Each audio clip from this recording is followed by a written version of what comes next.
And now, what's up, everybody? You are tuned into the Elks Call, your home for Edmonton Elks fan talk. My name is Scout, aka the Rep from Section X. And I'm Catherine. Coming to you live on Shotgun Sports Network with the replay airing exclusively on Edmonton Sports Talk. Catherine, 8-3, 22-19. You missed a good one. I did. I wasn't there for the game, but I was watching from home. I can't say that I missed much for the first half, but we'll be talking about that. And I was kind of glad that I wasn't there for the majority of the game, not going to lie. But yeah, no, it was a good one. Or at least the first half anyways, right? Mm-hmm. Yeah, that first half, obviously, it was a little bit of a doozy for the Edmonton Elks, but that second half, it was amazing. We're going to talk about that. We're going to talk about the upcoming game in over a week, about a week and a half until Labor Day. That's going to be really exciting. But until then, we got a big show up ahead, and we can't thank everybody enough for tuning in to the Elks Call. Make sure you hit the like, subscribe, and favorite buttons. All of that good stuff. Really appreciate everybody being here tonight. Now, our schedule for today is as follows. We're going to open up with an SSN news desk and then Kathy's Herd Report, where we bring you the latest news, transactions, everything double E. And then we have an Edmonton Sports Update, and then we're going to play some Green or Gold, our spin on Hot or Not.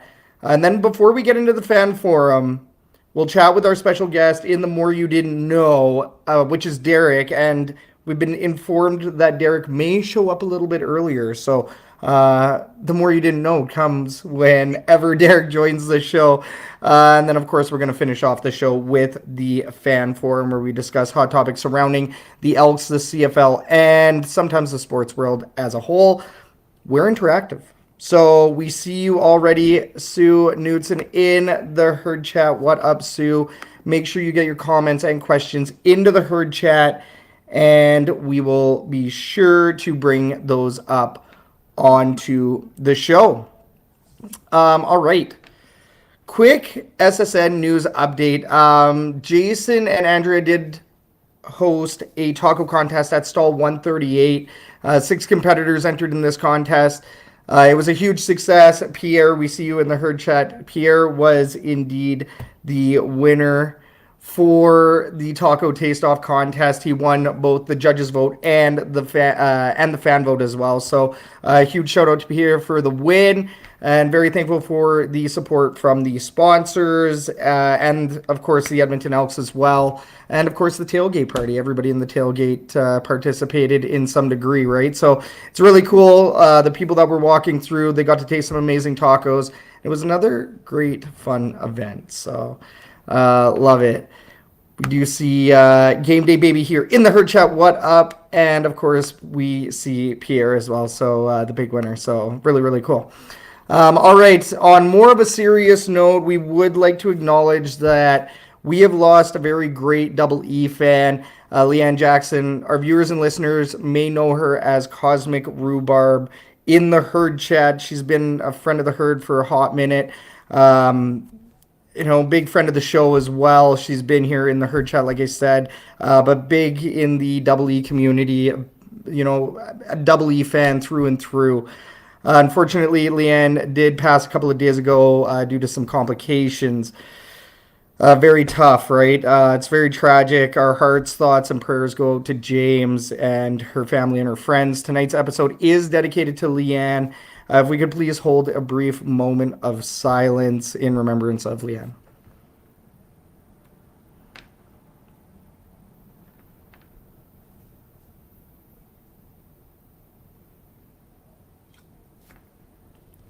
Thank you. Cosmic Rhubarb Forever, link to donate to her family's GoFundMe is in the description down below.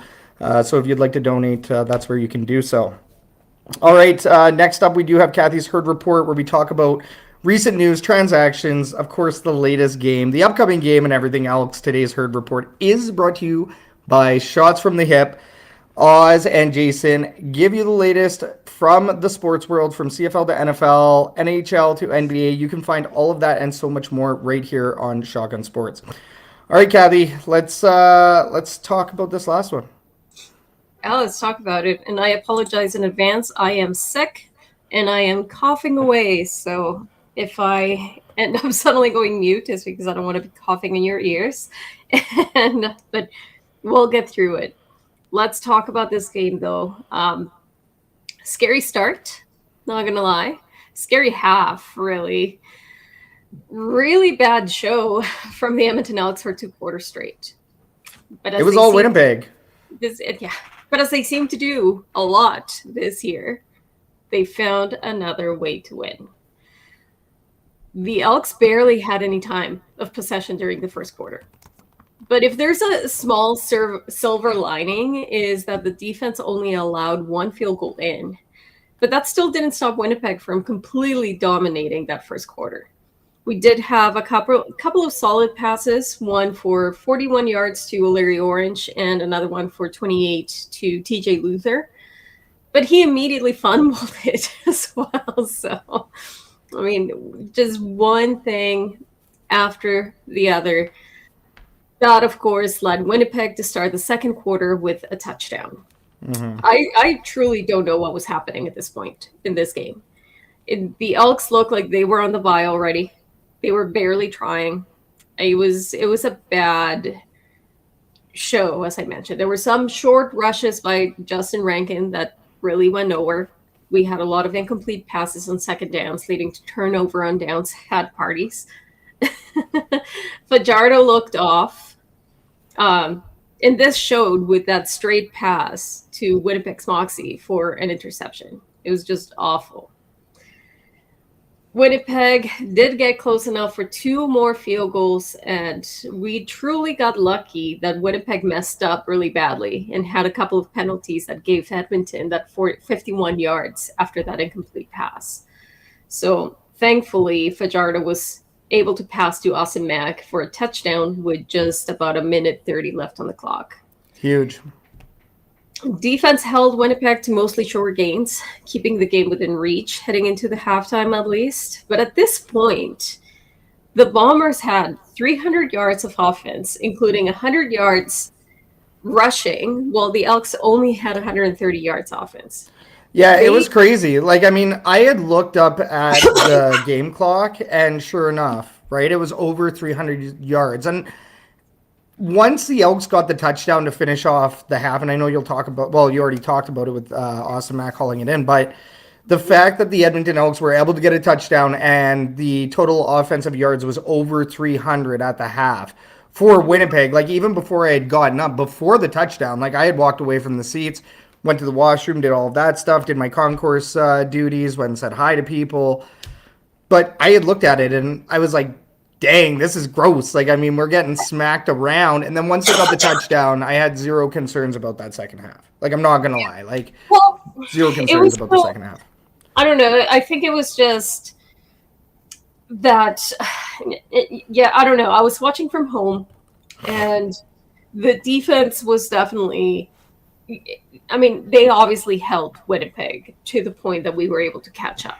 Mm-hmm. Right? So defense definitely, but they were still letting a lot of plays go through and continue to be played by Claros and all of that. They had some really good drives, long drives, over 10-play drives that they just continued to get those first downs. And I was watching, and this was something that the panel was saying, and I can't remember the exact number, but by the end of the half, it was a gross number of first downs comparing Winnipeg to Edmonton.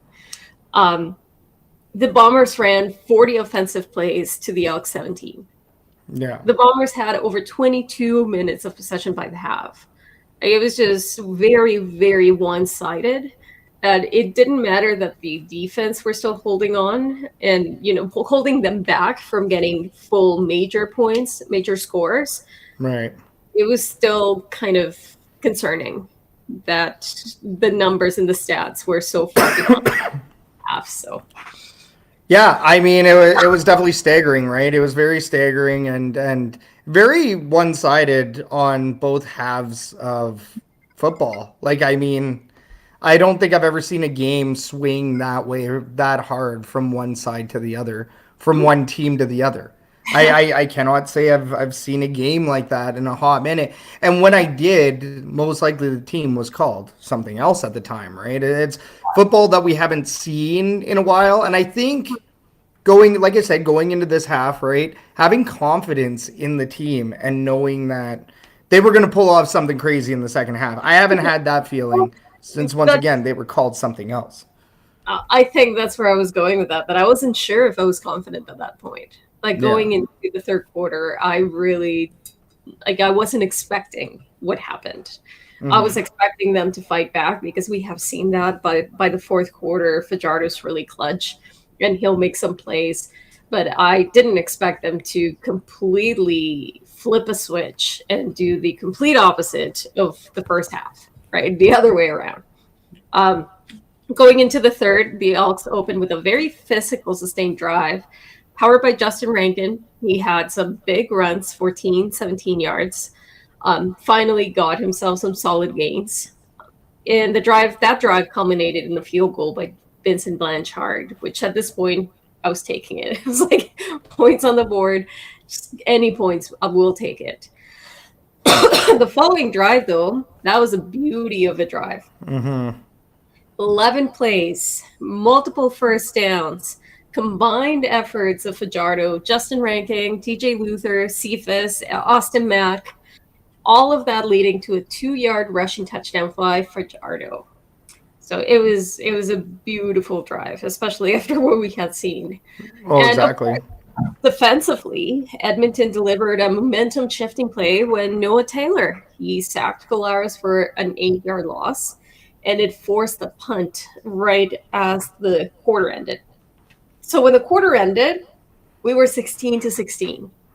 I either way, the game could have gone either way, but it was surprising. I think whenever I see that the Elks are playing so bad, I always go into a mentality of maybe they deserve to lose, right? And that's kind of where my head goes. Like if they're playing this bad, they don't deserve the win. But it was kind of like a little bit of a, oh, they brought it back, right? Like where are we going? Where is this going? There's a chance. And let's hope that they continue turning it around for sure. Well, and so that's the difference, right, between being a fan of mediocrity in a losing team.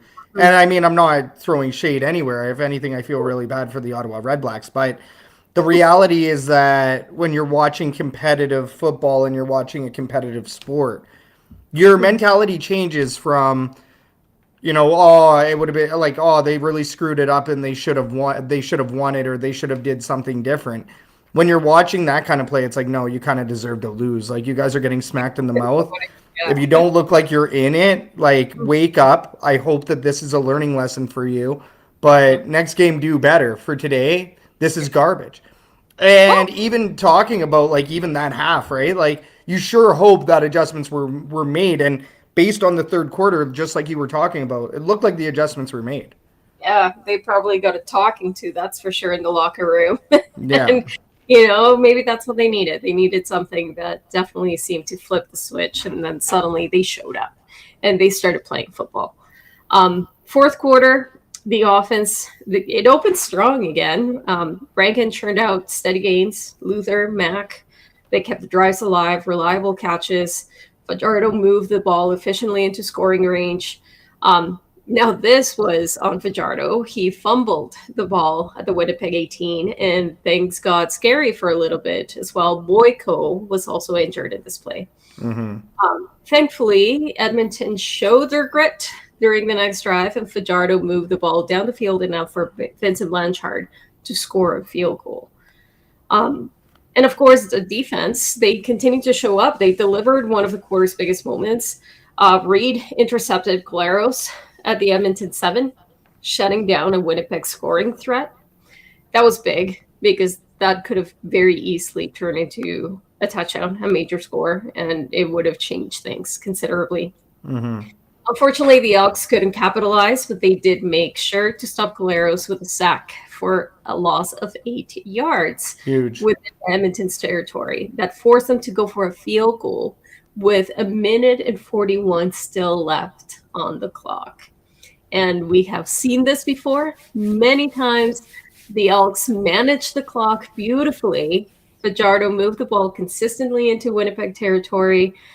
He set up that last play of the game to be a field goal by Vincent Blanchard for a walk-off win.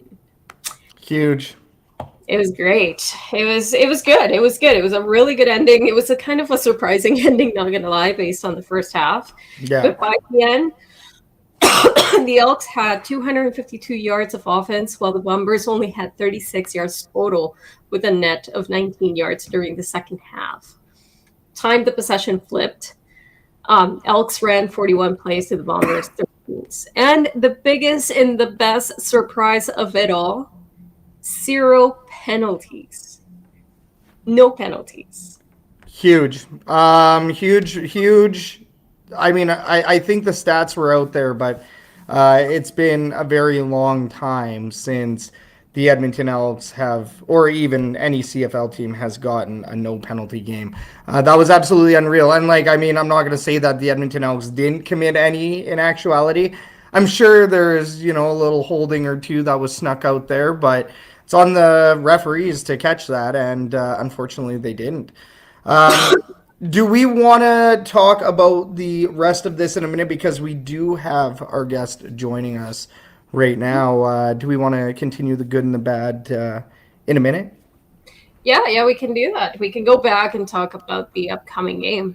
And but for now, we can welcome our guest. Perfect. Now, Ken did say 1978, he believes, is the last time that a team has gotten 0 penalties in a game. All right, let's start up a new segment here. Maybe not new for the show, but new, of course, for this episode. This is The More You Didn't Know, where we chat with our special guest. This segment is brought to you by Royal Retros. If you like throwbacks, you're going to love Royal Retros. They are the Throwback Kings, and they have CFLPA merchandise, CFL-inspired merchandise. Fans have been shopping with Royal Retros for many years, and we have been. We hope you do too. Of course, we love the iconic 5P jersey, which is directly behind me to my right anyways.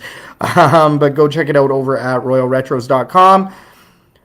But without further ado, please welcome to the show former football player and current coach for the Austin O'Brien Crusaders and a very big Double E fan. Ladies and gentlemen, it is Derek Kucharski.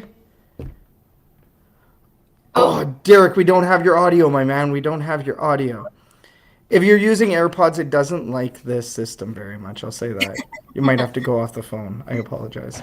I'm just going to go ahead and say that because Apple products suck. But just... Yeah, pure opinion. See, he can hear us. Yeah. Oh. Here. Hey, there we go. Now? There we go. There he is. There it is. How's it going? Good. How you doing tonight, man? It was hot as hell today. I can tell you that for free. Oh, man. I could only imagine out there on the turf, too. And nowadays, I feel like we can't even complain about it being hot because of the kind of summer that we had. It's been crazy. So our spring camp, the first whole week got rained out with all the storms, and now it's just been 28 to 30 degrees nonstop all week. So we've had to go and refill waters, and guys are bagged. It's just been a whole flip. Oh, man. Couldn't imagine. Then, of course, with the Double E, you're also down at Commonwealth. So, I mean, and you're on the sunny side of Commonwealth as well. So you're always or on the sunset. That's right.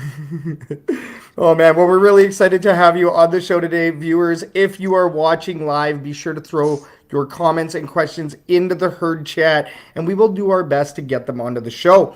Derek, question number 1. We do like to start the interview by getting to know you.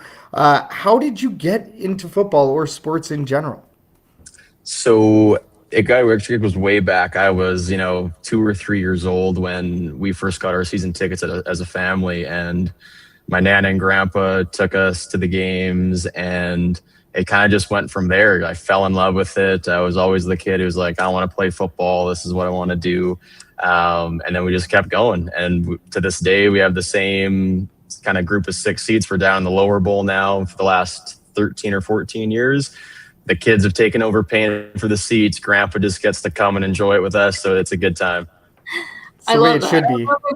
It's a big family tradition, right? Yeah, exactly. That's right. Did you have any heroes or idols growing up? Ricky Ray, Fred Stamps. Yeah, those are the 2. I was a quarterback growing up, so Ricky Ray, seeing him go do his thing in Edmonton for so many years was always cool to see. And then Fred Stamps wore number 2, so that's why I wore number 2 growing up. So it kind of just all kind of came full circle for that. So I love it. That's I love so it. sweet. But talking about that, you played for the Austin O'Brien Crusaders as a quarterback, as you mentioned. Yeah. So no, like talking about full circle. So I played here from 2016 to 2019. As soon as I was done with the Edmonton Wildcats, came back and started coaching as a volunteer. And then I did my student teaching here, got hired. Now I'm the head coach, continuous contract, all that good stuff. So we're here for the long run now. That's so sweet. Full circle, like you said, right? What has it been like to transition from player to coach? Like, was it natural for you? Was it a struggle? Like, tell us more about that. So, like, I was always kind of a film nut. Like, I feel like I spent more time watching film in meetings than doing stuff on the field most of the time. But that transition made it easy. The actual coaching part, there's stuff you suck at right away, just like when you're a player. Like I told my guys yesterday, I put in a punt scheme, didn't do it very well at all. We're just going to redo it again. So like I'm young, I'm still learning as we go on, and just like being open with guys. I feel like being a young coach, that's the best thing you can do instead of trying to be this fake personality. Like they can see right through it. So that part's been kind of, going through the ups and downs in terms of coaching, but I feel like when I was a player, I was already kind of a coach on the field sort of deal. So in terms of knowing the game and being able to teach things, that's always kind of just been natural. Yeah, like a natural player coach for you. Yes, totally. Yeah. And like, I think the guys can kind of attest to that too. Like I'm always, even if just like little details where like, hey, you got to stem this route, a bit more outside or a bit more inside. Like they love that part of the game where I can see those details. Whereas, if you don't play or you're a different position and now you're coaching a different position group, sometimes it takes you years and years to get those details in the terms of coaching it. Mm-hmm. Well, and you're a teacher, right? At Austin O'Brien. Yeah. So a full-time teacher. Yeah. And like I've known that I've wanted to teach for a while. So that part of it comes easy, being in front of a group of 40 kids that we have on our roster. Class sizes are just as big. So I'm in front of 40 kids all the time. That comes natural, public speaking, doing all that sort of thing. So that part of it's easy. It's the special teams stuff where I wasn't a very big special teams guy as a quarterback. I was just holding the ball for the kickers most of the time. So that part of it I'm still working on. Oh, that's so good. Now, kind of getting back to the success of AOB, you've recently had a championship run, have you not? That is correct. Yeah. So it was a pretty good first year last year as a co-head coach. We ended up going on this nice run after being ranked 10th for our school size for the 4A school size department. So we were ranked 10th, beat the number 5, number 3, and the number 1 ranked team in the province on the way to our 5th provincial title for the program. That's awesome. Congratulations. Yeah. Get to run it back now, right? Yeah, and then that's the goal. As we've been telling. I mean, in our team meeting today, I was watching Hard Knocks last night for the Seahawks, and I'm like, listen, this team just won 2. They're fired up. They're getting going right away. They're not saying, oh, we're good with winning last year. Like, I want to go win again, right? Like, I want to go another run. I don't care if we're ranked 10th, 9th, 8th. They can rank us wherever they want. You know what I mean? Like, let's just go play ball. Let's go win football games. And that gets the kids going too. They eat that stuff up all the time. So it's been a good start to the year. I bet. I mean, and you get a taste for it. So you got to go and chase that again, right? We graduated, I think it was 22 out of our 38 that we had last year. So a lot of new faces, but the guys that were on that team last year, they understand kind of what it takes now, which helps. That's awesome. But we personally know you as a fan in Section X at Commonwealth. Yeah, that's right. How long have 100%. you been? I know you mentioned, you did say the timelines, but how did being in Section X come about? How long have you been in X cheering on the Elks? Tell us about that. We have been in Section X since I can remember. Like, that's where we always been. That's where it's been done. And we were in the upper bowl to start. And then when kind of we were more into it and, Grandpa could shell out a bit more extra cash for lower bowl, he said, whatever, let's just do it. So we moved in lower bowl, been there ever since. Section X row 13, about 5 or 6 back from you two. So it's been like that pretty much my whole life. Oh, man. So good. I'm the one that complains because of the heat, right? We've talked about this already. Maybe as we get older, as we age, maybe we start considering moving up. And Scout is like, I don't know. Like me and my brother, we like being right in the family section with the away fans, bugging them a little bit, being kind of like hard on them. So I don't know if we'll ever move. Yeah, I don't think it's so good. Either, to be honest, we're there for life. I'm sure. Yeah, exactly. Exactly. John Hoffman here in the herd chat. We're gonna get all fanny right here right away. Move those sticks. That's right. How did that come about? So that's a kind of a funny story. So one of my earliest memories at games, there was this guy in the upper bowl, a few rows ahead of us, having a few drinks, went one of the games, I would assume, and every single first down goes, move those sticks, move those sticks, move those sticks. And my Nana just started doing it. And we're like, it's been 2 decades of this. We just can't stop now. So now it's just been every single first down, whether we're up 40, down 40, whether we're 0-7 or we're in the West Final, whatever it is. Like that was just something that we've always done. And now our niece is out at games now. She turns 4 this year. She's starting to do it. So like everyone just gets into it. Oh, I love it. I love it that it came from your Nana. And everybody's just continuing on the tradition. Right. And even ourselves, we always do it. And our boys, they do it too. If anybody's with us, we make sure they do it too. Yeah, absolutely. You gotta. Yeah, Lisa and Jeff down in, row 2, row 3, we're row 4 in front of us. And I mean, it is one of those things where, it's kind of becoming a chant of Elks fans across the stadium. It's not just Section X. We hear guys behind us doing it all the time with us, sections to the left and right. Everyone's kind of starting to get into it. So it's cool to see. Section W, and it's so good, right? Because as we know, this team has been I don't want to say hot garbage, but I mean, I don't know how else you describe 2021 to 2025 for the Edmonton Elks. Yeah. But, you got to ask, like, what's it like from your point of view, your side of things, being a fan and having to cheer on the team through, you're obviously having to be loyal to this team, but what's it like being a fan in those 5 years?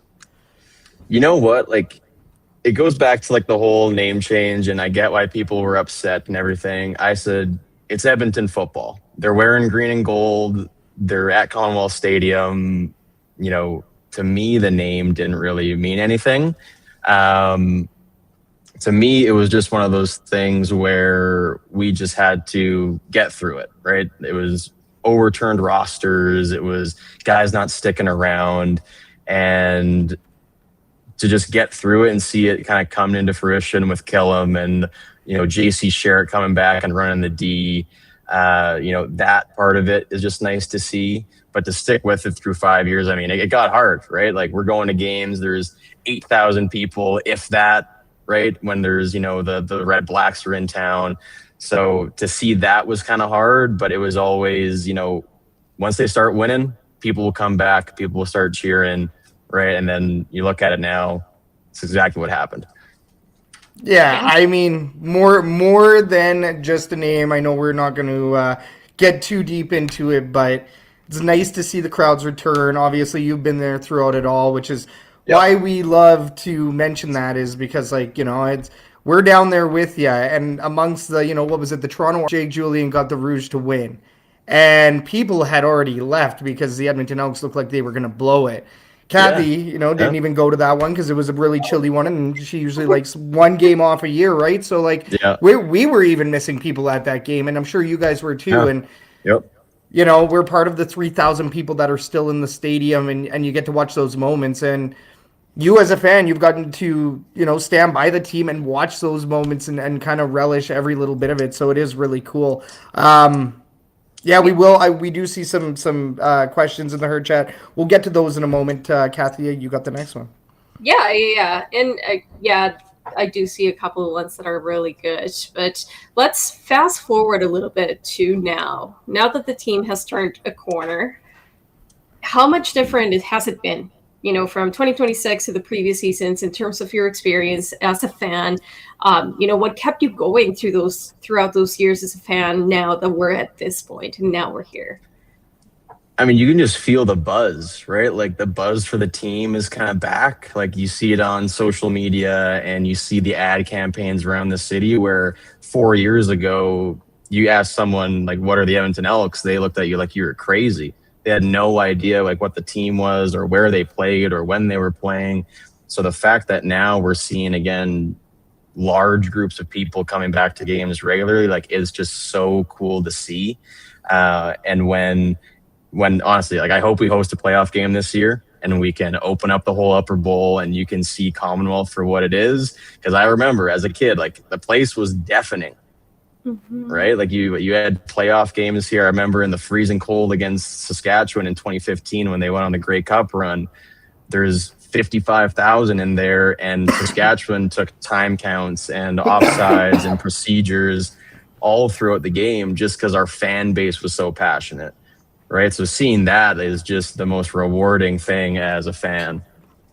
So good. So, I mean, obviously you believe that there's a noticeable difference in the crowd, not only just in the size, but also the noise coming from the crowd at the games lately. Absolutely. Everyone is kind of, and they understand, again, like this is, and I could talk about this for an hour if I wanted to. The team, as like in terms of a game presentation perspective, just wasn't getting to fans properly. And I think now they're connecting with people my age and younger than me that they now understand when the defense is on the field, you make noise. Like I remember Chris Sheets for 15 years, right? Like every time the defense is on the field, it could be first down, second down, third down. He was saying on the mic, you know, make noise for your defense. It seemed like for 3 years, the PA announcer just wasn't doing that for whatever reason. And whether that was his fault or the people in his ear's fault, like whoever it was, like that's just something that you need to relay to fans, especially when you're trying to get people back and you're trying to introduce people to a game that not a lot of people are watching. Well, and sorry, Catherine, you go ahead. No, go ahead. No, I was just going to say, like, you know, because you've been there through so many years, does this not feel like the modern Edmonton Eskimos experience? 100%. Like I was telling a couple of my buddies who their parents actually got rid of their season seats and then got them back this year. I was saying like, this reminds me when I was 13, 14 years old. And, you know, we're seeing this really good team that is flying around on defense and we have a good run game and we have these explosive, exciting plays happening. Like it does remind you of just that brand of football that we saw for so many years. And honestly, it starts with like guys like Ed Hervey who have been here, done that. They saw those teams go and win. It's like they understand the culture of it all, and it just trickles down from the top all the way down to the bottom. Yeah. So this is more of my question. This is not scheduled. Sorry, Scout, of going off script. How do you think the team's going to do this year? I know we've talked about this before. We agree that it's a little too early for a Grey Cup conversation, but based on what you have seen, are we going to see this team in the playoffs? I would be shocked if they didn't. You know, you've already, you know, the only team you've really got blown out by is Montreal. And I think they're far and away the best team in the league right now. You've split with Sask. You beat Winnipeg twice. Right, you're going into Labor Day. You can make a statement if you go and sweep Labor Day. Like, it's all kind of in their lap to just say, "Hey, like we're here. We're a contender in the West. Let's go do it." Yeah, Love they that. got what it takes. They got what it takes. Got what it takes. Now, I guess the next question from my end, because you are a coach, obviously at the high school level, we understand that there's quite a gap between high school and professional. Yep. But, you know, even you as a coach, is there certain things that you notice now that, say, 5 years ago, 10 years ago, you maybe didn't notice? Absolutely. It's like, again, funny stories. So, the last home game, when they went for two, my grandpa beside me was again like, why aren't they going for one? Why aren't they going for one? And it's just like, well, if they get the two, it's now a one possession game. If you go for one and you get it, it's still a two possession game. So like little nuances of the game like that, where again, if you're not in it making those decisions, it probably just goes right over your head. But like I've had to do it, and I go, oh, like if we get the 2 point, we're now an extra possession up. If we don't, then we're still in a two possession game. So things like that I've kind of learned. And then again, just like little details of like, oh, they're running this sort of scheme, like football nerd type stuff that nobody really cares about except me. But I like to say it out loud anyway. You know what? We see it a lot. What is it, like couch coaches that we like to call? But Yes, at least you yeah, have it, yeah, absolutely. and you actually have something backing you on that. But I do want to bring it to more of a conversation about the community. One of the things that we talk a lot about in this show is the grassroots movement, especially with yourself working with high school students in football. Do you think there's an increased visibility nowadays, especially with how the team has been doing this year? Or, is there anything that you think could be improved in terms of the grassroots movement and how football is introduced in the community? I thought they've done a fantastic job the last couple of years. And especially again, like with guys like Chris Morris and Ed Hervey, who understand that's an important piece of the city. When I was a kid, you were getting Eskimo players at practices, and they were just there to help be a volunteer coach, right? You could go to camps, and it's all run by players, and you'd get guest appearances and speakers and all these different things. So you're not only getting coached by them, and you're like, oh, like I'm getting coached by a CFL player. That's pretty cool. Then you're like, oh, this guy plays for the Eskimos. I'm now going to go to an Eskimos game. Right, where it seemed like, again, for 6 years, it was just invisible. You didn't see the Atom football halftime shows anymore that were amazing for me as a kid. You didn't see, any flag football when that was kind of getting kickstarted in the city. Like girls football has been such a kickstart in the last 3 or 4 years, where Team Alberta is winning Canada Cups at the women's division. Like that should be displayed everywhere in, the Commonwealth whenever they do that, right? Like we had both of our U18 teams go and win Canada Cup last year. Like that should be something that the Esk or the Elks and really just Football Alberta in general is just displaying to the rest of the province. But when for the last 6 years they didn't do that, you were just missing out on things like that. And then that connection between the Elks and every minor program and high school program just diminishes. Mm-hmm. Yeah, and I mean, we're big fans of Football Alberta. Actually saw Jim Narebsky, Tim Enger, and Jalen Nine at the last game. They're tailgaters as well. Great folks. Yep. And Football Alberta, we've covered the Canada Cup here in Edmonton and the IFAF World Juniors as well. And Football Alberta does so much to try to funnel the football players not only to the CFL but also to the NFL as well. I mean, even some of the players that have made it to the NFL, some of them have funneled through Football Alberta, right? So it's great to see the Elks and Football Alberta finally back together again, supporting one another. And like you said, I do also agree. I think it should be celebrated a little bit more. Now, speaking about national and provincial experience, we do have a question here from Pierre in the Her Chat. Derek, tell us about your experience playing for Team Canada West. Yeah, so that would have been when I was after my grade 12 season. It was run by this group called All Canada Gridiron, which doesn't exist anymore, I believe. But you essentially sent your film in to a group of coaches, and then they picked from what they saw on film to get this kind of all-star team, and they wanted to do like a West versus East game back in 2019. and it ended up happening. So I got picked to go play quarterback. I went out to Chilliwack. That's where we had the game. And it was East versus West. You basically had a 3-day camp where you learned a scheme and then you went and played. And honestly, it was one of the most fun football experiences I've had, because you can meet these guys one day and you're like, oh shit, like we gotta, learn this playbook in like 3 days and then go play a game. And for the quarterbacks, we were going to split the game first half, second half. And the other quarterback for Team West ended up getting appendicitis the day before the game. No. So I had kind of like, a script of plays that I knew I was going to run in the first half.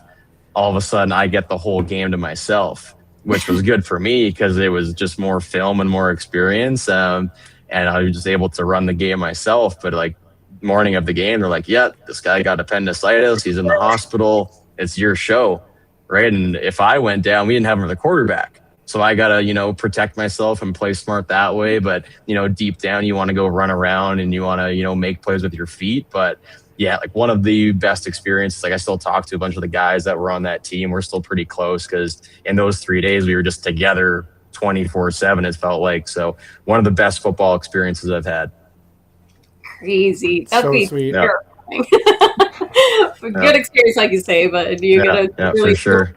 So then you end up like memorizing his part of the playbook last minute, or so we had a script of, I think it was like 12 plays to start the first half and the second half, and our coach was a big no huddle guy, so I had to basically memorize both scripts, whereas for 3 days I was only looking at one. So I'm like, oh, like now I got 2 opening scripts to go. And that was before you could use, headsets in the helmets and things like that at the minor level. So he was helping me out with signals and things. If I was just like, hey, check, I don't remember play 3 or whatever, he was giving me a signal to help, and we had wristbands and all that. But no, it was a challenging but rewarding experience to do that.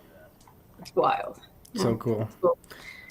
So freaking cool. Do you want to bring up John Kirby's question? Yeah, we'll do one of John's here, and that'll be it for fan questions here. He does ask Derek, as a fan, what should the Elks do for the fans going forward to attract the new fan base and keep the existing fan base? So what else can the Elks do? And I'm going to say besides winning, obviously, because we know that winning seems to work. Yeah. Winning has seemed to solve a lot of problems. But again, I go back to Chris Morris being the president, right? Like he's doing all these different things. And his big thing when he first got here was, we're going to acknowledge the past as the Eskimos, but also what we're going forward as the Elks, right? Like bringing back the fire truck that says Eskimos on it.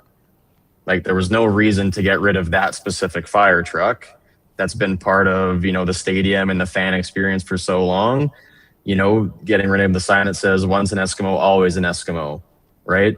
There's just these things that are part of a culture that you don't have to take away, right? So like that part of it is what kind of keeps that older fan base around, because they're not just throwing away 70 years going on now close to of history, right? But then they're also doing things for the newer fan base where you're getting people my age, 20 to 29 and younger, things like being active on social media and being out in the community, putting on events and attracting those younger fans, being involved with game experiences and doing things that are cool to a younger fan base, right? If they do the same things that they were doing 20 years ago, you're not going to connect with people who are 25-year-old today, right? Same way as we are as a coaching staff. The coaches that coached me, I can't just copy and paste what they did, because in the last 10 years, football has changed. People have changed, right? Kids are way, way different now, right? Especially at the high school level, right? Like I can only imagine what they're dealing with, at every other level. But you just can't just keep rinse and repeating. You have to just move with the time. And then if something sticks, you keep it. If it sucks, ditch it, find something else. Right, like that would be like my best analogy for what the Elks have to keep doing. Right, they're doing a lot of good things. If they find things aren't working in one department, shift, try something else, see if it works. I like that. Totally. So what techniques? or the Timbits, the Tim Hortons dark roast.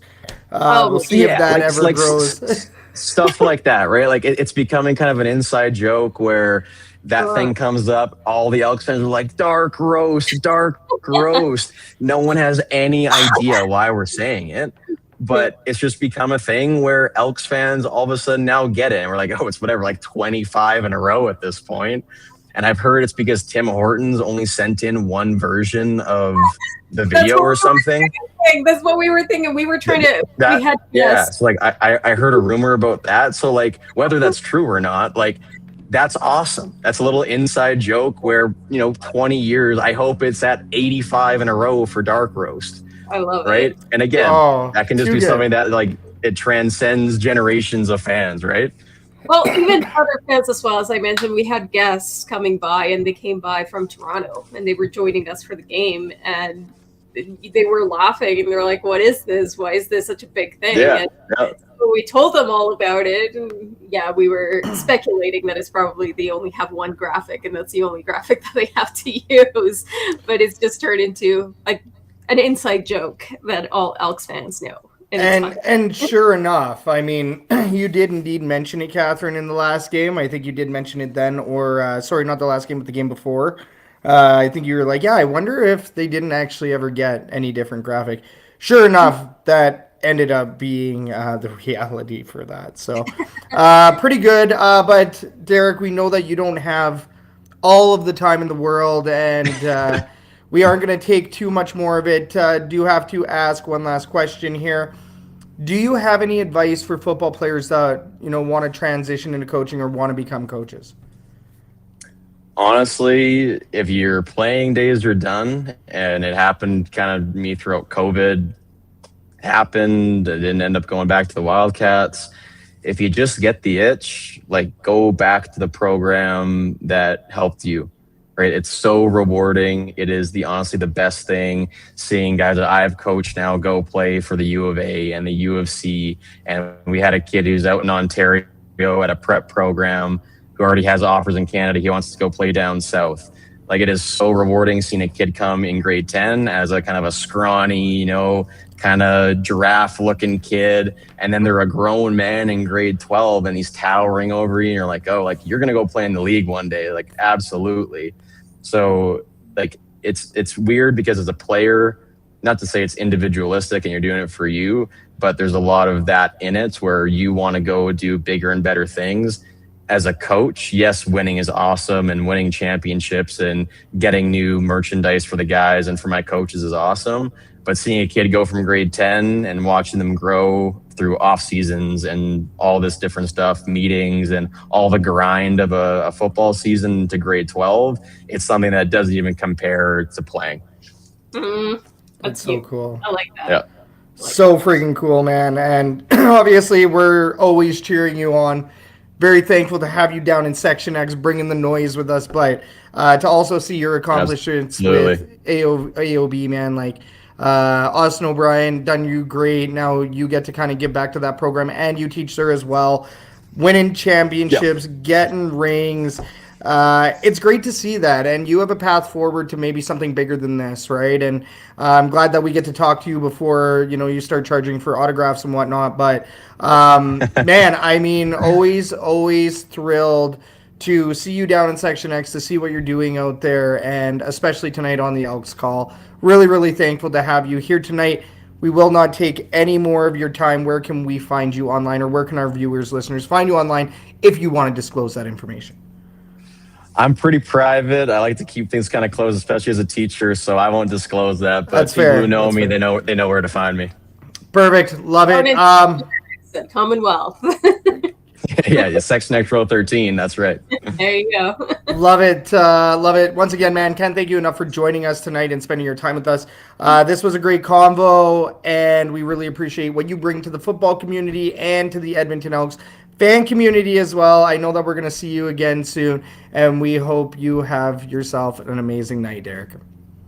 Awesome. Appreciate it. Thanks for having me. Roll Crew, baby. Let's go, Roll Crew. Have a great night, man. And that was Derek Kucharski of Austin O'Brien and, of course, from Section X as well. That's, of course, where we know him the best. Big Double E fan. That's cool. Those are some of my favorite interviews because it's a little bit unexpected, right? It's like a different point of view. It's like when you're constantly reading the same book, type style of book over and over, and then suddenly there's a different genre that you're like, oh, I want to get into. Yeah. Yes, I read a lot, as you can see behind me. But so it's like a little bit of fresh air. It's a different point of view for sure. Yeah. Yeah, always a great chat with Derek, but specifically kind of what you were talking about there, getting to talk to somebody that has a different point of view on football, right? Talking to past players, present players. It's kind of nice. That's what I like about the Elks call, honestly. I'm not going to lie. It's very handy. In my truck, I now have Android Auto, and if anybody knows me... Apple stuff. Exactly, right? Kind of. But I mean, I'm also I'm not somebody that's huge on technology, but technology has just come to me now at this point, and it's kind of nice. I mean, I'm driving along in the old heavy Chevy, and we can flick on the Elks call. So every once in a while, I do listen to it, and I always listen to the interviews because our guests are so freaking awesome, and my voice is very annoying. Speaking of which, we can get back to once again, thank you, Derek, for joining us. A round of applause, and of course the horns as well. But let's get on back to Kathy's Herd Report. I do believe that we were talking about the good and the bad, and I think our two good points in this last game was the no penalty stat, and then, of course, Vincent Blanchard's boot. Yeah, he's been amazing. By the way, I don't think you have your sound enabled, your playback or loop. Loopback is actually on. Oh, well, I didn't hear any. Loopback is definitely on. I think I have to maybe go like this, and there you go. Oh, I had to go back and forth, so there you go. Now my microphone's probably sounding. I'm hearing myself. You got to turn your volume down because I can hear you all the way from out here. That might be a U volume. We'll see. We'll find out. The beauty of doing things live. Hearing a lot of people. Oh, I don't know why that would be because I'm doing the best I can here. Oh my goodness. How about that? But now I can't hear you. Okay. Oh. I'm hearing you all the way from over there. Really? I can actually. Yeah. Anyways. Yeah. So let's talk about the bad in this last game. What I guess the first half. Yeah.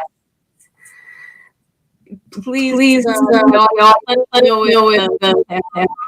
have to turn your volume down big time. Like your volume is like very loud. Yeah, there's my I turned it down. Like your computer volume, because I can still hear you echoing over there. That's crazy. That's better. Well, that's because. Yeah, like it's like you got to turn the speaker volume down on your actual computer, babe. I did. No, I can hear you all the way from over here. That's crazy. Well, this is the beauty of doing things live. I'm just gonna microphone because you're very. It was totally fine before you do whatever it is. I just switched to the Moano speaker board. That's it. Sorry, guys. Well, yeah, that was because your volume. I can hear you. No, but it worked fine before you made the switch. Cancellation. Anyways, let's move on to any injuries, transactions. Okay, I turned off my echo cancellation. Hopefully that helps. I turned mine on. Okay, let us. Sorry, guys. Tech difficulties. Thankfully, it wasn't during our guest, but it was working fine. So, okay, let us know if there's any issues, please. All right. Yes, we were just talking about the good. The bad, I mean, I feel like with the bad, there is definitely room for improvement. And I wouldn't necessarily call it bad, right? But obviously the bad in this game was the first half, 100%. Whatever happened there, whatever it may have been, clearly they need to improve, because you cannot, the only way that you're going to make it all the way is that if every single quarter is a good quarter. What are you doing? Stop playing around with things. Okay. Well, I can hear myself echoing on your See, it says cat. Oh my gosh. See, we shouldn't have touched anything. But anyways, as I was saying, for the Elks to definitely make it all the way, they need to be able to win full games, full 3 phases, 4 quarters, domination, not just half of the game. So I think that that's the bad, but it could also be turned into a good, because that is opportunity. That just shows that they still have room for growth and they still have the opportunity to get better. So before we move on to this game, let's see if there is any injuries. The injury report hasn't been out because it is a bye week, so I am not sure what that is looking at like. In the 1 game injured list, we still have Kenny Logan Jr. and Royce Mathieu. And we still have quite a few players in the 6 game injured list, but they were doubtful in the previous one, for the previous game, Winnipeg. So we may see some changes. We won't know until closer to the game. There were also no transactions from what I can see from the last time that there was a transaction. So now we can just go straight to what's coming up, which is the Labor Day game. Monday, September 7th at 4 p.m. against Calgary. Yeah, it's gonna be echo cancellation on your end. We need echo cancellation. Okay. Okay. Try. I think we did it. Okay. I think we did it. We did it. All right. Now that we are back, ladies and gentlemen, I can officially say that we're back because I don't hear myself echoing.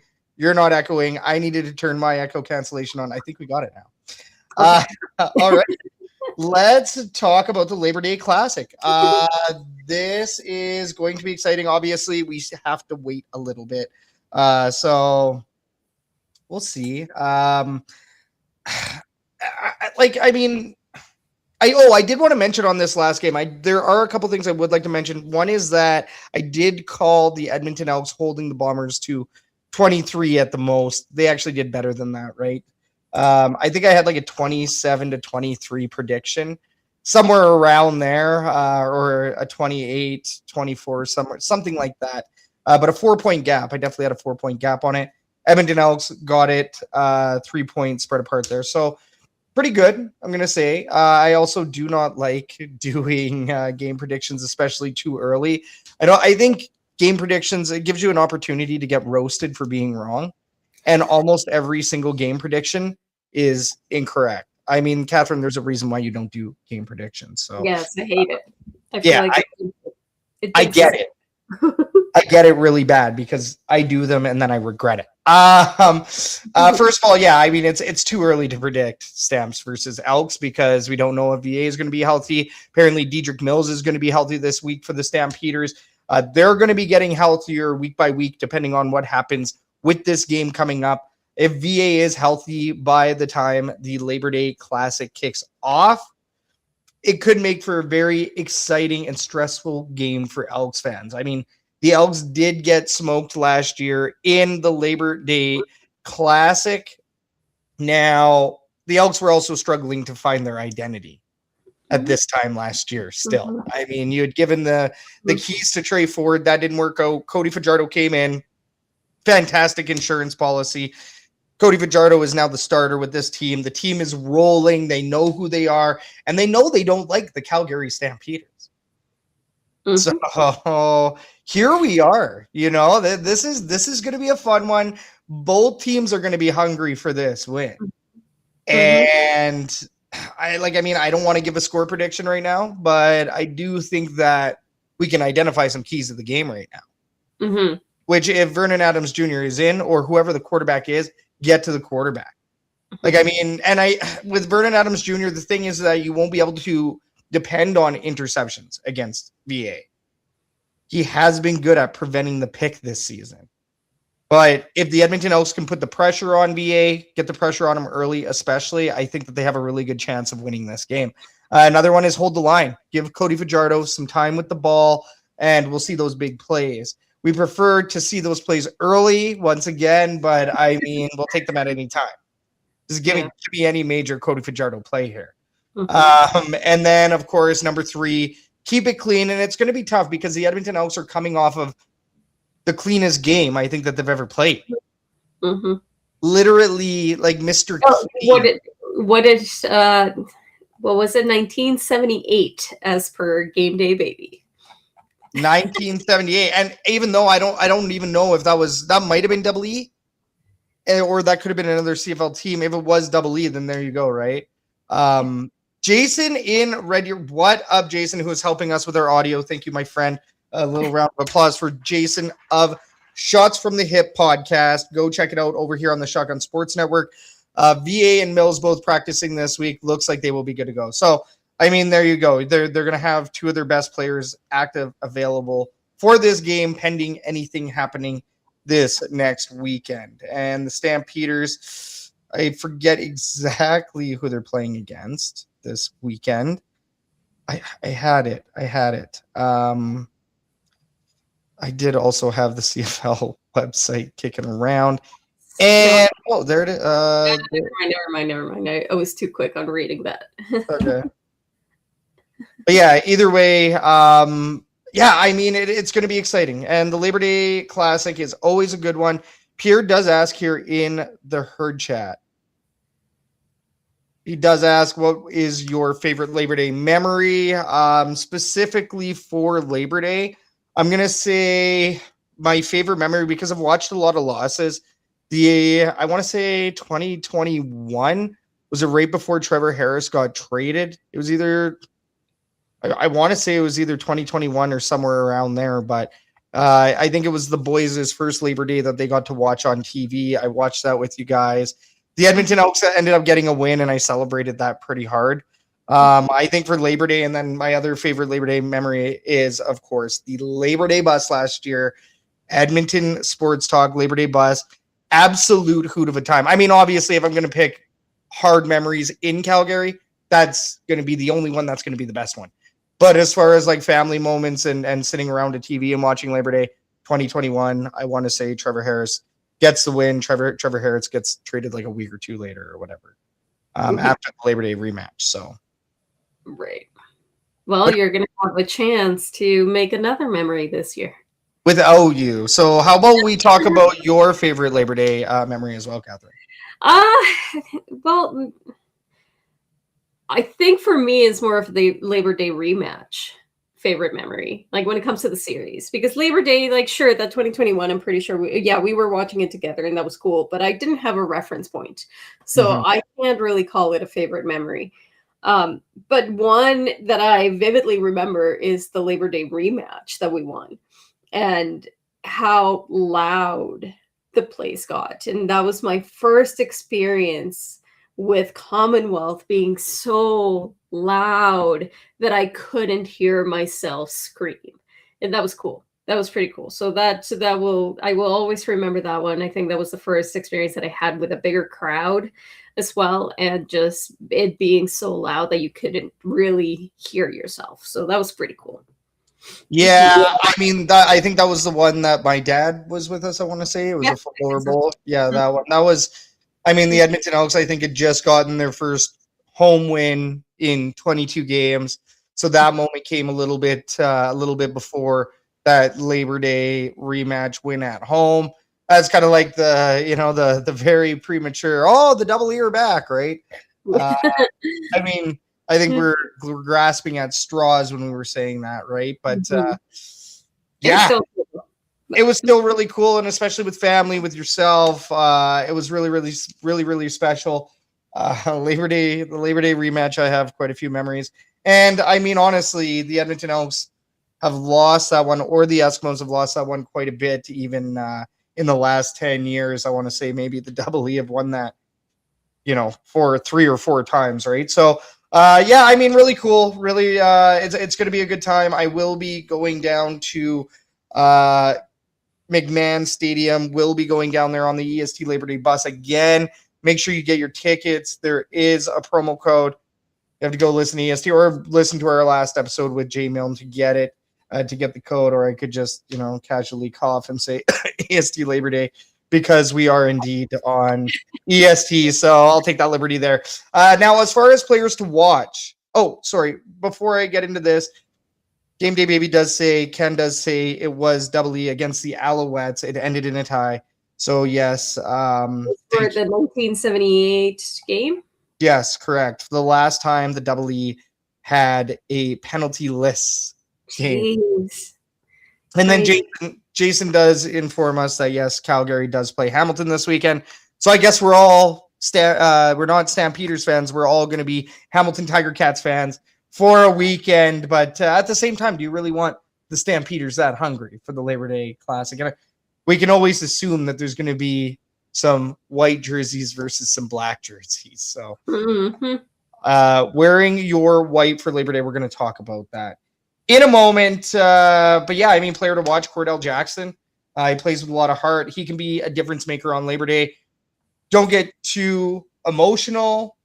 Keep it in check. Make the big plays. I'd love to see Cordell Jackson shine in this game coming up. Also worth noting, would like to mention that Cordell Jackson's mom is a sweetheart. I did get to meet Fran at the last game. Met her after the game. Fantastic woman. Very great lady. Was fantastic to see her all the way up from Birmingham, Alabama, which is home of the former Birmingham Stallions. But yeah, I mean, great lady. Great to meet her. Very, very thrilled about that. So. All right, moving on to a quick mini segment here. What's your fantasy? What's your football fantasy? Obviously, we're not talking anything too spicy here. Okay, this is not a resort on Mexico. In Mexico, this is a segment within a segment. What's your fantasy? Let's talk fantasy football. Have been crushing it lately. If you're riding with the Elks herd, if you're riding with the Elks call on your fantasy picks, you could be above 500. In one league, I'm like 9-3-1. And then, of course, on the weeklies, I'm number 1 in one of my leagues. I don't know if that's a testament to myself or the people I'm playing against. No slight, no harm, no foul. Because I was last in this league last year. So maybe it's a bad year for them. Maybe it's a good year for me. Maybe it's a little bit of A and B. And then, of course, in the what's that? It's rigged? Just luck, luck, not rigged. Fair. Thank you for not stabbing me in that way. But I do have some fantasy picks I would like to talk about. Sorry, I am also coughing like Catherine. Don't know what's going on with this house, but we got to go camping soon, so I hope this doesn't last. I will say I like BC Lions this week. I'm not going to lie. I mean, BC Lions versus Ottawa. How do you pick against Nathan Rourke and the BC Lions? So I will be picking BC Lions for my defense. I'm going to be picking Nathan Rourke as my captain ×2. And then, of course, Xander Horvath as well. Guy is just a beast, so got to pick Horvath. Also, at running back, I like Larry Roundtree. He did just enough to get me points last week. I'm depending on him in a bit of a backup role here, a bit of a secondary role. But Dijon Brissett, Calgary versus Hamilton. I like Brissett this week. Kevin Mattel, obviously, as well. Toronto versus Saskatchewan. I think KM is going to make some plays. And then, of course, Carrick Weefall in the flex position. Tried to keep this balanced because in one of my leagues, there is like a weird head-to-head thing. So if you have certain players in certain positions, you can get a win. You can get a point based on how guys are facing each other head-to-head in these positions. It's a weird thing. So, and then, of course, other picks for fantasy. Trevor Harris and Davis Alexander at quarterback. I think both of those guys will produce points. Like we already said, Xander Horvath, he's an easy pick, but Ottawa wide receiver Eberhardt is still a great choice, but the game against BC might prove to be tough. You don't know what BC's defense is going to do. I mean, I personally like their defense this week. I think Ottawa is getting hella desperate too, though. So people are thinking that BC versus Ottawa is a trap game, and it could be. It could be. You don't know which BC Lions you're going to get week in, week out, but they have won 4. So it's tough to bet against the BC Lions. But what if it is a trap game? What if Ottawa does come back and end up beating Nathan Rourke? And I mean, I know that us out here in the West, we're not going to say no because BC kind of looks like the team that, might sneak into the playoffs here at the end, or even charge ahead of some of these teams. So I'm not betting against BC. I just think that this could be an interesting one. Jason and Red Deer does like Philpott. Obviously, Philpott is a star in the league. I've already said this before. Both of the Philpotts are great, but particularly the Alouettes version of the Philpotts. Tyson Philpott is an absolute beast. All right, kind of getting back to other choices. Unger the third and Mattel, like I said, they do continue to perform. And then, of course, Travis Tice. He is just a beast. He's not injured. He is good to go. So, yeah, I mean, that's my fantasy. Catherine, what's your fantasy? Edmonton.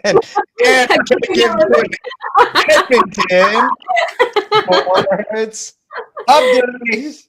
It involves the beach. Let's just put it that way.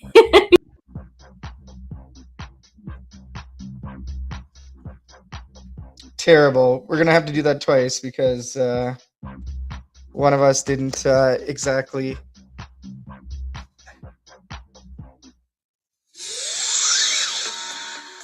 Oh, can you actually hear it there? I can, yeah. That's interesting.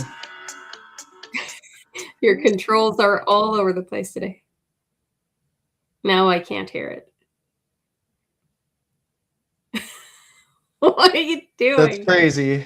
Bluetooth disconnected. Okay, screw it. We're sending it.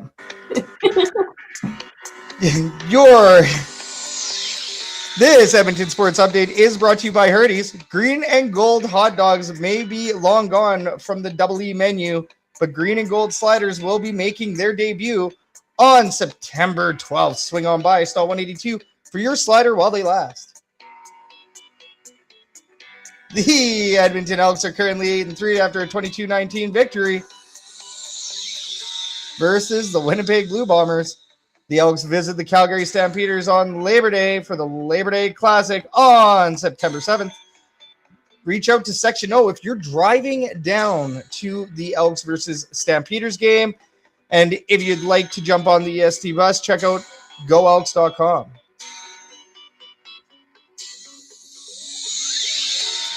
Golden Bears football is right around the corner. Golden Bears hosting the Regina Rams on September 4th. Get your tickets online at Ticketmaster.com.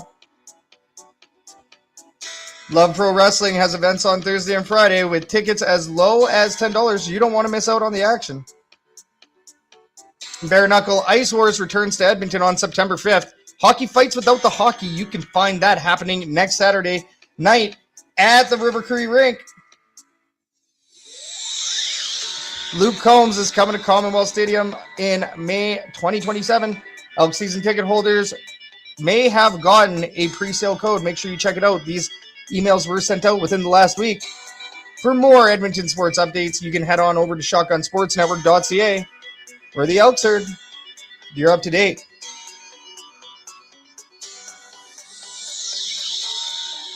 Shout out the viewers. Shout out the listeners. Shout out you. Shout out you.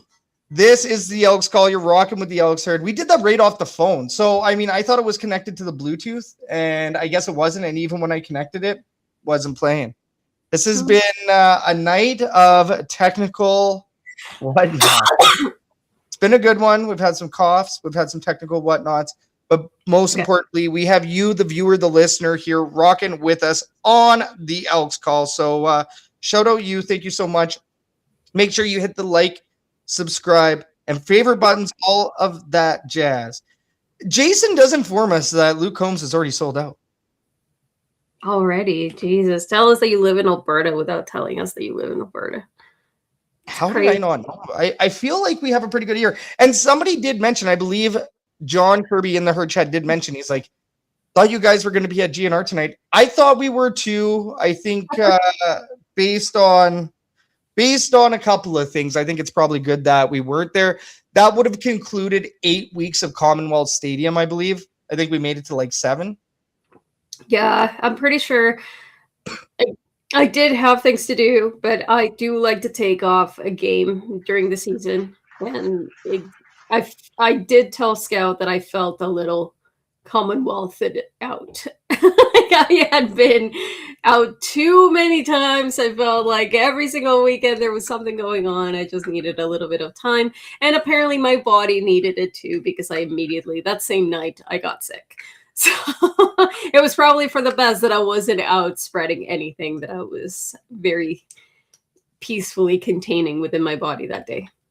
Commonwealth out is not in my vocabulary. I do not know what you're talking about, and I could live at Commonwealth Stadium and be happy, but unfortunately, I'm sure I would get trespassed at some point, which means that I would no longer be allowed in Commonwealth, and we can't do that. You can't do that. We can't do that for the goal. John Kirby does mention here, just so you know, Catherine Scout did an amazing job without you at the last tailgate. You actually sold out of the fried rice super early. I heard. I appreciate that. Mm-hmm. Kathy was the one who made the rice. So I will say, disclaimer, I can't take all the credit for that, but I did. Apparently. What's that? Should have made more. Should have made more. You're not wrong. John's also going to be there for Foo Fighters on September 17th. That's going to be a good one. I will be there as well. But let's play a game. I'd like to play a game called Green or Gold, which is our take on Hot or Not. Green or Gold is brought to you by Lather. Smell damn good with Canadian-made soaps and more. The Elks Call is happy to have Lather on the roster, and we know you're going to be happy once you try Lather too. If you'd like to save some money, save damn money, and smell damn good at the same time, you're going to use code SHOTGUN20, all caps, no spaces, SHOTGUN20, and that is how you're going to save 20% off your order over at lather.com, LATHR.com. It's going to be in the description. You can find that link below. Smell damn good with Lather, save damn money with Shotgun Sports. All right, this is Green or Gold. If we're going to bring up an item, if you like it, you're going to vote gold. And a good type of echo this time. That's a good echo. Gold. But if you don't like it, you're going to go ahead and vote green. Herd chat, you know what to do. Get your comments and questions into the herd chat, and we will bring them up. Obviously, in green or gold, you're going to be voting green or gold.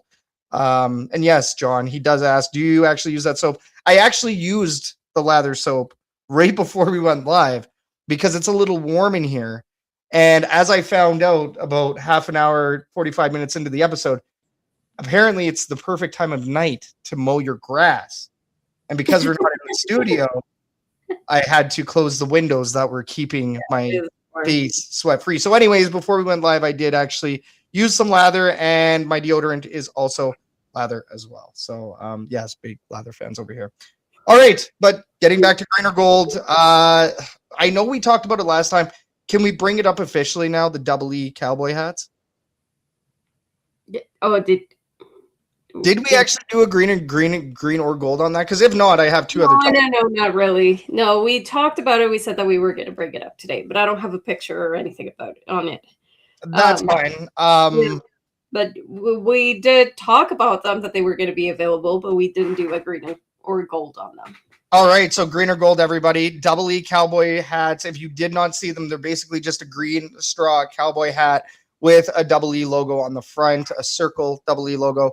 Let us know what you think. Is it a green or is it a gold? And fan dysmorphia was a comment that came up last time. So I'm going to say green. Yeah. Because, I mean, if you're into that kind of stuff, then sure, but I'm not. I don't like cowboy hats. I know a couple Mexicans that do like wearing the cowboy hats. Okay, that's the cowboy boots. I'm just saying. That's stereotypes. Come on. Not all. I mean, I didn't say sombrero. All the northern Mexicans. but no, I don't like cowboy hats, and not for me. Okay, that's fair because it also seems like a lot of people here in the herd chat. Green, I still bought one. They could have been better. Jason says green, they'd be gold if they were red with a white horse. Boo. Game Day Baby does say green. Ken is also agreeing that not that good. This year's cowboy hats, gold, as per Pierre in the herd chat. I mean, it's like I say, if that's your thing, then by all means. I'm pretty sure we should have gotten one for Kyle, our 11-year-old, and he's really into country music. He probably would have appreciated that. He would have. But the rest of the family would not have, so it's okay. But you know what? I'll give it to the Elks because they're kind of stepping out of the box. They're creating merchandise that is a little bit more catered to certain audiences. And as we just saw with Luke Combs being completely sold out, that was a probably very, very, very smart move on their end. And I mean, Alberta is very country as a whole, right? Like when you think of Alberta, Northern Alberta, farmers, just like certain regions all over USA, Mexico, country is something that just will never die. So, I mean, it is a smart move. It does represent Alberta. And apparently they did indeed sell out. Jason is asking, why did they sell cowboy hats? Edmonton is oil country, but not cowboy country. I mean, Grand Prairie is pretty prairie. I mean, it has prairie in the name. Farming is a big deal out there, all along Highway 43. Now, it was country night. So it was bring your cowboy boots, bring your cowboy hat, bring your, the flannel or Bring your cows. Bring your tablecloth, whatever it may be, right? Whatever the shirts are, the plaid or whatever. But yeah, and of course, bring your Levi's. I think that, or your Wranglers, whatever it may be. And it was really cool. I mean, a lot of people did get into it. I remember last year they did have a mechanical bull. I noticed this year they did not. But John Kirby does ask, what do you think of the Alan Jackson guy, the Alan Jackson experience? Edmonton Sports Talk, Dustin and Eric talked about it quite a bit. And I mean, we even saw between Lieutenant Eric looking like Alan Jackson last year, and somebody else, a Stampeders fan. It was like a mini Alan Jackson contest in the tailgate outside of McMahon Stadium last year. So anytime you see some Alan Jackson impersonation, I'm all good with it. I think it's always good. All right, we do have a second topic, but we might actually leave this one for next episode. Let's go right into the third one, which we are going to ask because this was a bit of a pet peeve of mine. I know which direction. Oh, I also didn't vote on this. I'm going to say green on the hat just to put that on record. I'm not a big fan of looking like a Stampeders fan, even if it is in green. But in the last game, we did see people doing the wave, and the team was tied. What do we think doing the wave when the game is tied? Is it a green? Is it a gold? Let us know, her chat. Kathy, what do you think? Green. The wave is just lame. Regardless of anything that you're doing, any situation. It never goes as expected. Somebody always messes it up. It didn't even, I was watching on TV and it looked lame. It looked very bad. It was not. Well, yeah, good. I guess you weren't there for it, right? Yeah. No, I was watching it on TV and I saw the attempts of the wave and it was a little sad and it was disappointing. And it was even worse about the fact that we were still tied and we were in, like, do that at that Toronto game, that we for sure have the win, that it doesn't matter, that we're dominating, that is the fourth quarter, and there's no way they're going to catch us at all. Then we can do the wave and celebrate. Otherwise, just keep it to yourself. Yeah, you said green. We got that on record. Ken refutes this with a gold. Shows that the fans are getting back together and having fun. Jason does say gold. I love the wave. It gets the fans going. John Kirby says, Green, do it after the game. Don't do it during the game. I remember at an Oil Kings game, they told the crowd to stop the wave. I mean, I'm not going to comment too much on that one as I was not there for it or anything, but that's that could be a good maybe for me it was just the optics. Maybe it was just the optics because it did look a little sad on TV. I will say this. Generally, it is a pet peeve of mine. I think I'm more upset when our team is losing, right? Wave was a gold as per Pierre. It started as a green. See, that's the thing. I generally do not like the wave, but when was the last time you actually did see the wave at Commonwealth Stadium? You know what? That is a really good point. The last time that I saw the wave was at a concert, and that didn't turn out so well. But at a game, not really. I haven't. That's a really good point. That is probably the first time that we've seen it, that, people coming together. So, you know what? I'll still say it, Green, for the sake of, sticking to my guns. And it did look a little sad on TV. And I'm personally not a fan of the wave. But it did bring everybody together. So that's a good thing. That's always a good thing. Yeah, I think the more you look at that, I mean, it might be easy to play Grinch at times, especially now that we're fans of a winning team. Where we're, looking down on peasants a little bit over here first in the West, looking down at everybody else. Don't get used to it. I'll say that as a sports fan. And I mean, it's not like we're actually in that mindset. I think a lot of Double E fans are just really, really happy to see some wins again and see consistent, meaningful wins and see wins of all types instead of losses of all types. But kind of getting back to it, yeah, I mean, seeing the wave and hearing some of the chants and hearing some of the noise, yeah, I'm not going to be grumpy. I'm not going to complain. And this is stuff that we see in other stadiums as well, right? We see in Winnipeg people having fun like this. We see people are, going hard. You hear the legends of how loud it is for the Winnipeg Blue Bombers, for the Saskatchewan Roughriders, some of these other teams, right? So be thankful for what you got, especially as a Double E fan, right? Probably would have been different if I was there and I was part of it, because if the wave was coming to me, I would for sure go like this. So I try to be part of it. So yeah. Well, I mean, as a fan in the stands, I stood up and I'm like, what are we doing? Like guys, like we're not in the lead. It's a tie game right now. What are we doing, right? And I just kind of sat down, sat in my seat, kind of just let it be. Everybody was having fun with it. And, looking back at it now, hey, I was a little bit of a Grinch in that moment. I mean, I was taking the game a little too seriously.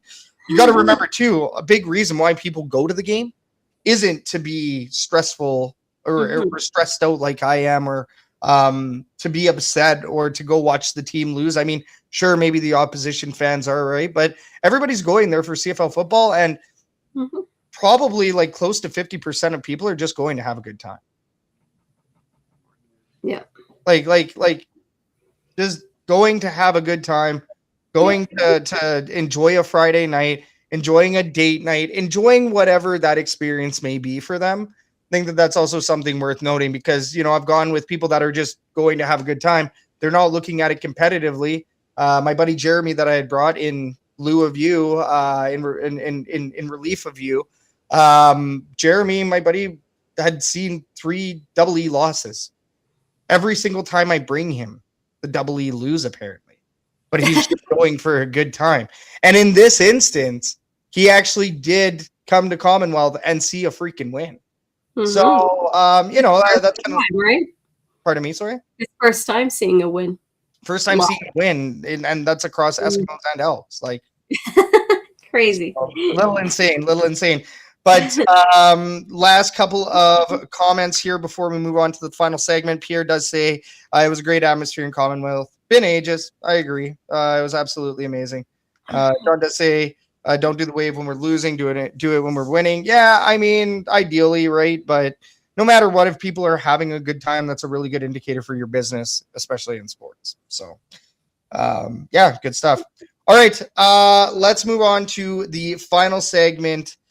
This is the fan forum. The fan forum is brought to you by the Argos Fancast. Join Clay and Sir Doug as they give you the latest from Argos land here on Shotgun Sports Network. We understand you're probably Elks fans, so you're tuning into the Elks call. But hey, if you ever want to check out, you know where to do that. That's here on Shotgun Sports. All right. First question in the fan forum. The Edmonton Elks are currently 8-3 past the halfway mark of the season. The Elks have had around 22,000 fans for each of the last two games, with attendance seeing a bit of a plateau here. So are we concerned about Labor Day? Do we think that Labor Day is going to be a 30K plus? And do we think that the Upper Bowl is going to open for the Labor Day rematch? Sorry, specifically talking Labor Day rematch. The Classic, that's in Calgary. Don't really care what happens with their stadium. I hope that there's a lot of Double E fans there. As we know, Section O has his promotion. EST Labor Day bus, as we know as well. So there's going to be a good contingent down in Calgary at McMahon Stadium on September 7th.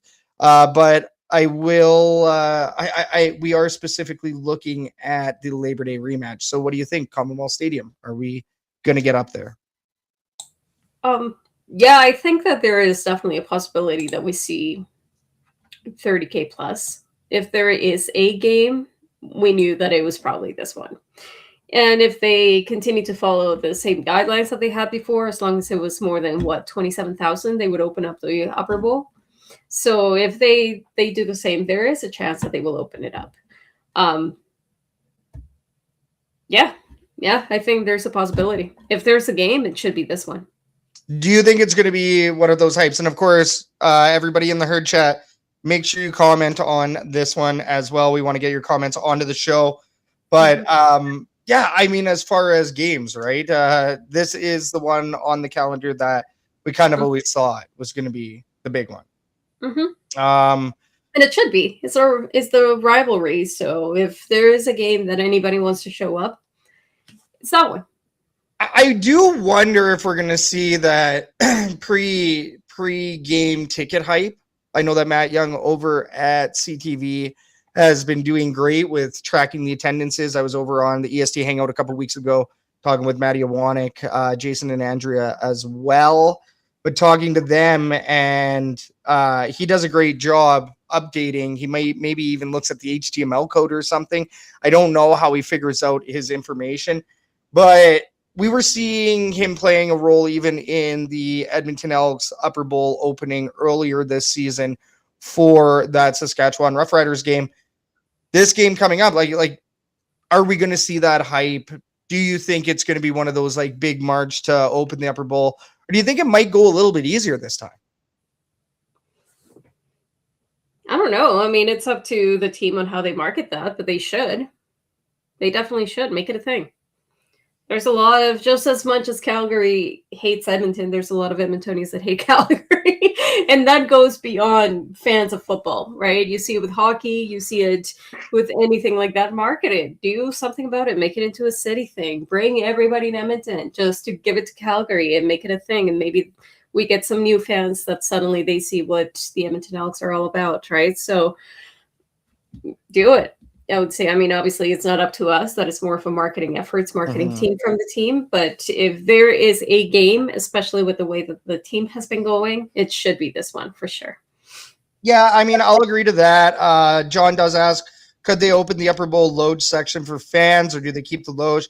They're going to keep the loge because the loge realistically pays for a lot of seats over on that side. Yeah, and they would only open up the one side anyways, because the other side also has the banners for the sponsors. So, well, those banners are for the loges. Yeah, but the sponsors of that, no, they also have a sponsor. I thought that they had one up above for each loge, but they could also just be stadium sponsors as well. You're correct. Yeah. Or Edmonton Elks game day sponsors or whatever. But yeah, I mean, it'll be interesting. I do think that it will open up. I think that it's obviously going to be on the team and then, of course, on the city of Edmonton.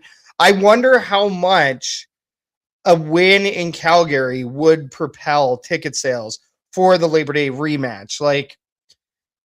I mean, if the Edmonton Elks win in Calgary, do we maybe even see like a 40K? You know what I mean? Like do you think it could propel it to that point? Maybe. I don't know. I really don't know. If once again, I mean, if they win in Calgary, there is a possibility for sure. I think that it could be way bigger for the team in terms of ticket sales. I think that could help them out a lot.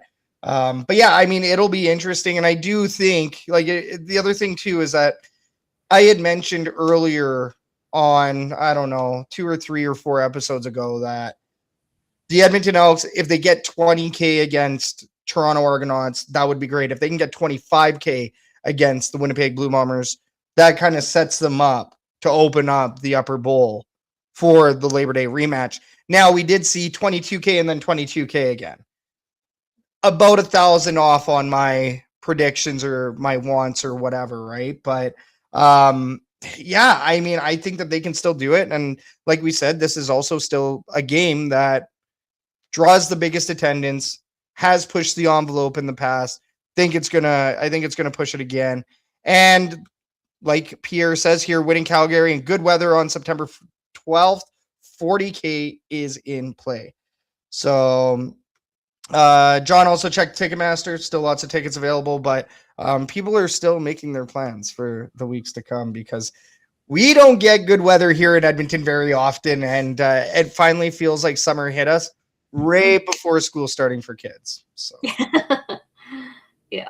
Absolutely brutal. All right. Second question. It has to do with technology. As we know, the CFL is introducing a new website and a new app. It's actually currently in the testing phases right now. As a CFL fan, what do you want to see from this new technology? And I know that we talked about the app before, but website and app, like what's going to connect you to the league even more? Proper stats? I don't know. Besides proper stats, because I mean, we've complained about that for years, and it seems like they're finally getting it right. We have to give credit where it's due. Yeah. The website hasn't been a major problem in a hot minute now. I don't know. It's hard to say for me because I've never seen the CFL app if they had one before or anything like that. I'm not sure exactly what would prompt me to use it more or enhance my experience when I'm more interested in using something that is team related. Like, in my opinion, I would more use an Elks app, especially for all of the activations, rewards, and all of that, than a CFL app. Mm-hmm. Mostly in my case, because we also get TV, we have TSN, we have the sports package for any sort of games. That's going to be, we get them there. So I truly have no need myself personally to download the app. So I am not sure. That's not necessarily a question for me, I think. Yeah, that's fair. John does say that on the app, he wants push notifications for news, updates, game day information, widgets on Android and iPhone, live activity for scores on the iPhone as well, which I'm going to say this. You can actually get a lot of this from Google. That widget would be cool.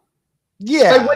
But would it be team related? It would be more league related than team related, right? I think my point is that for a lot of those things that John Kirby said, I would very much prefer seeing it on team related than say league related. Right. But well, and Pierre does say CFL app, Elks app for sure could be easier to use. Yeah. Like, I mean, you are not wrong. Now, at the same time, let's say even in tonight's episode, when I don't have CFL pulled right up on my computer or over on my phone, which is at 3%, scraping by here. I started it with 15, but I didn't have all of the matchups, right? And I had to depend on Jason in the herd chat informing us that, yes, the Stampeders play the Hamilton Tiger Cats. But sure, it'd be great for me to just quickly hit the CFL.ca app or the CFL app or whatever and have all of that information immediately on display somewhere 2 taps away or whatever, right? It's convenient. And sure, I mean, you might be able to set it for your own team.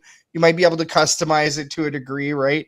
But convenience, part of the reason why this technology is coming out and part of the reason why all leagues and teams have this type of technology, for the most part, in the professional realm of sports, is so that you can be more connected in a convenient fashion to your team.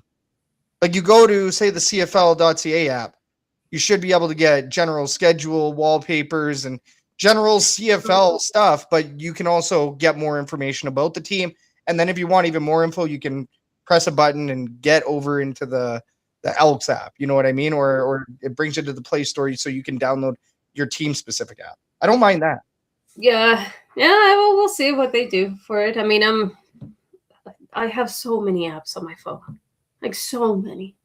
Yeah. There's such a thing, such as app fatigue. Yeah. Like, do I really truly need another app for something that I could just Google? So I agree with that. It'll be good to see what they come up with, and if there's something that actually prompts people to download it and make it worthwhile. Yeah, and I mean, for the CFL specifically, right? Getting people to download it, use it, and proceed forward with it, right? Yeah, I mean, it'll be interesting to see what they do. I'm not necessarily excited. I'm not necessarily looking forward to it. I'm kind of indifferent to it because, like you said as well, app fatigue is real. I have to delete so much stuff on a day-to-day basis because I take too many pictures of food, because I take too many pictures and videos at the Elks games, because I make too many memes, because work is very demanding on my phone as well. Like, I mean, I could go on and on and on for the reasons why I take up memory every day. So for me to download an app and keep it, it takes a lot these days. Yeah. And sure, I could just go get a new phone and start from scratch and put all this stuff on a cloud or whatever, but I don't want to. I want my best photos and my best stuff right there.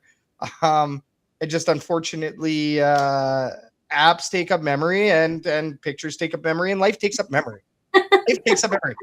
We eat memory and lose memory every single day here as human beings on planet Earth. So I do see John's comment that he had to do the video for you because you ran out of space on your phone. He did, and I will be posting it up in the coming days because, as we know, the Elks are on a bye. So we have lots of vault content for everybody right now. The Elks call vault, the Elks herd vault. So yeah, I mean, we have some good shorts and reels that we're going to be posting up in the coming days. Don't worry, you are not going to be without Elks content from our side. For the last question of the night, because we do like to bring up a fan question, Pierre does ask, most hated Stampeder of all time. No, you cannot say Dwayne The Rock Johnson. That is a cop-out. Most hated Stampeder of all time from my end. And I can't say John Cornish because I didn't watch a ton of them. I did watch a bit of them. I didn't watch a ton of them. But when I saw him at the last Elks versus Stamps game, and I want to say we lost, could be wrong. And it was like end of the year last year. When I saw John Cornish, I booed him and he was out in the smoke pit. And I booed John Cornish and I didn't realize who I was booing at the time of booing. I just walked by and went, boo, you guys suck. And it's John Cornish, like an absolute legend. And I'm like, oh. And he just looks at me and goes, yeah. And I'm like, yeah, this is bad. Like, this was not a good one. So, good one was, of course, giving it to the Bombers fans in front of us down in Section X. Derek likes to participate in the rousing of other fans, obviously within our fan boundaries, but specifically Stampeders. Let's talk about it. I would say Bo Levi Mitchell for myself. I mean, it's Stampeder of all time. I cannot stand Bo Levi. You hate him for the success. You hate him for the success. Her chat, let us know who your most hated Stampeder of all time is. Kathy, who's your most hated Stampeder of all time? I don't think I have one. I'll pass on this one. I don't pay enough attention. I don't care enough. It's terrible. No, you should hate a Stampeder. I should hate a Stampeder. Like, Levi, I'm seriously, like, for now, really, Vernon Adams is the only one that I know of that I have paid attention, that I truly can tell you, oh yeah, he plays in the Calgary Stampeders. Jake Mayer? Remember Oscar Mayer chance? You know, but that was you. That was you hating on it. These guys never did anything personally to me. So now I'm going to be searching for a particular Calgary Stampeder to hate, thanks to this question. And if anybody has any suggestions of who I should go and hate, by all means, because I can't think of a single thing. Pierre, let us know who yours is if you're still on the chat. Catherine, you're gonna have to watch this Labor Day class. I will, and I will, because I seriously, maybe that's a me thing, and that's probably a reason why I don't do fantasy this year. But maybe I'll just start paying more attention to other teams going forward instead of just the Elks, and becoming a little bit more invested in the league in itself rather than just the Edmonton Elks. But yeah, I don't have a particular player that I have personal beef with. Well, see, and this is why I watch. Well, I also watch every game for the fantasy purposes. I will say, that's why I do like to watch every game. A, fantasy, but then B, it does also keep you in the loop with what's happening around the league, right? Like if you are watching Montreal's games, you don't know what Tice and Phil Potter are doing. You don't know what Davis Alexander is doing, right? GP here in the herd chat says, "Gotta go, Bo. Gotta go, Bo Levi." What's up, GP? Pierre does say, John Helton. John Helton. That's a throwback name for sure. Laid a beating on the Elks. John Kirby has a beef with the horse. What's the deal, man? Your horse, you're nothing special. That is Quick Six. Of course, we're talking about off to the glue factory for Quick Six. GB does also ask, do you think Deb has any plans to change his name? I would say at this point, no. Inside intel that I have says that the team will not be changing the name. That is why they've done absolutely everything they can to bring the Eskimos brand as close as possible to the Edmonton Elks brand. They are Edmonton Elks in name only. You know that this is the modern version of the classic double E. It's very expensive, man. Speaking of horses, right? Don't want to beat off a dead horse or anything, but Quick Six, baby. Alrighty, let's go ahead and officially close the fan forum.